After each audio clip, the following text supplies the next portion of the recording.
Okay, Erickson's, here's our revised 3D rendering for the kitchen off of what Josh has done so far. So I have configured this two different ways. Obviously, this first design is with the island oriented east-west, I guess we could call it. And the biggest change from my last video that you guys saw is with the pantry cabinet here.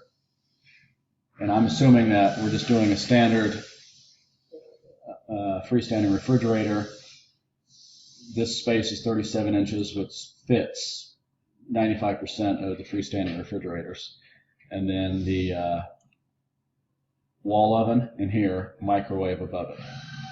I don't have the appliance specs, but this should fit. But we need to get that figured out sooner than later so we can start moving on these. There is a drawer on the bottom, 9¼ inch tall is this front. And I have quoted this out with the shaker door style, which is a door like this. Paint grade, just a white finish, that Euro style. This fridge cabinet here pops out about 1.5 inches further than this cabinet. This cabinet's 24 deep, this guy's 25.5. And then Josh brought this wall out, so there's plenty of room for that crown molding to die into, because the crown molding sticks out about another 2.5 inches. And that's your pantry, obviously, it has nothing to do with me. And on your range wall, if you guys, I don't know if you're doing just a cooktop here, I believe. If the range is done here, I mean, obviously you have another oven, so you have 2 ovens, or if you just do a cooktop. I'm not quite sure on that one. A hood above it, the cabinet above the hood pops out 2 inches, so this is 14 inches deep, this cabinet, and then upper cabinet's standard depth is 12, so you'll have a little break up there. This upper corner cabinet, this door and this door are bound together. I think I explained that in the first video, just a refresher though. So this corner opens up completely, and then there's an L-shaped cabinet and shelving in here.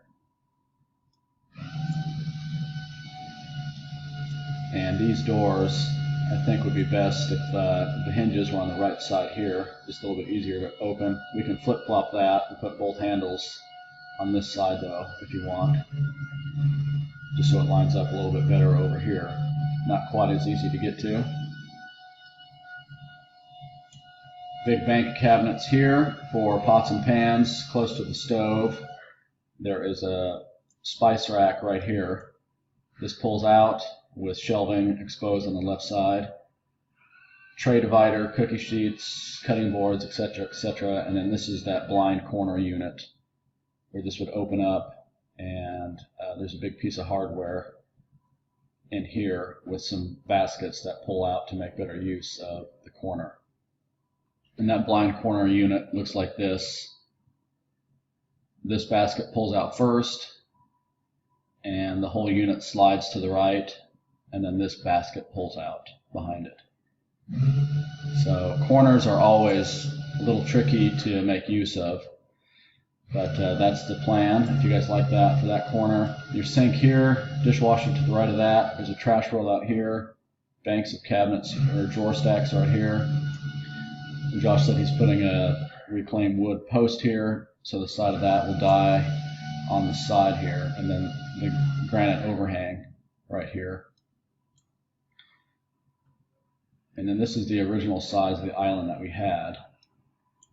So if you like this idea here, there's a couple rollouts in the center cabinet, drawer stacks on the left, and then we have it overhanging on this side about 16 or 18 inches.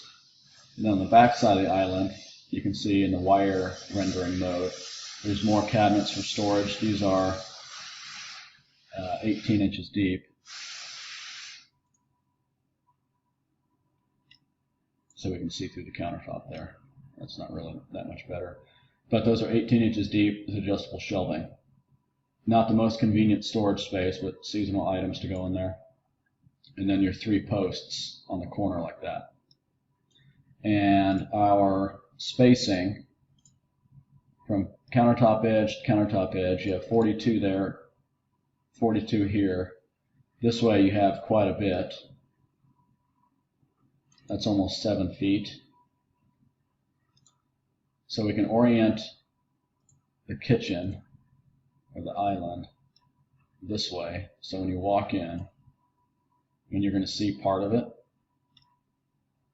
and this wall is the size and scale. So your front door when you walk in is going to be about like this. Or we can do a different orientation of the island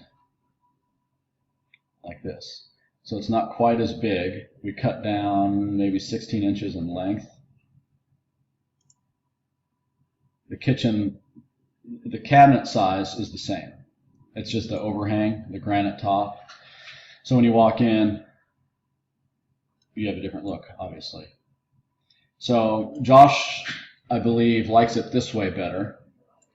And I know you guys, I think, had said originally that you liked it facing the other way, so you can see out this way. But I was thinking if you're going to be having a bunch of friends and family over, whomever's sitting here is going to be facing the kitchen, and you guys will be doing whatever on this side.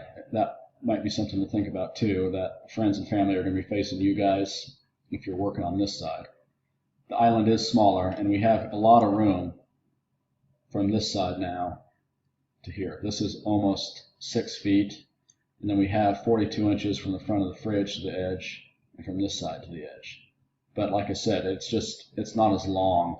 Right now, I think it's 91 inches. Yeah, 91, and before it was 16 inches bigger. The width hasn't changed. The width is still about 60 inches across. And then you only have 2 posts this way. And I overhung the granite. Josh said you guys are going to probably go with granite instead of wood. 16 inches. A standard overhang's 12. But if you want to put the post, like I mentioned in the last video, you really need to overcompensate it to make it look like that granite needs support. But this overhang on this side here, this overhang is about 10.5 inches, which is typical, or a foot, excuse me. Okay, so that's what we have so far, quoted just with the white. That hasn't changed with that shaker style. So let me know what you think of this. Thanks, guys.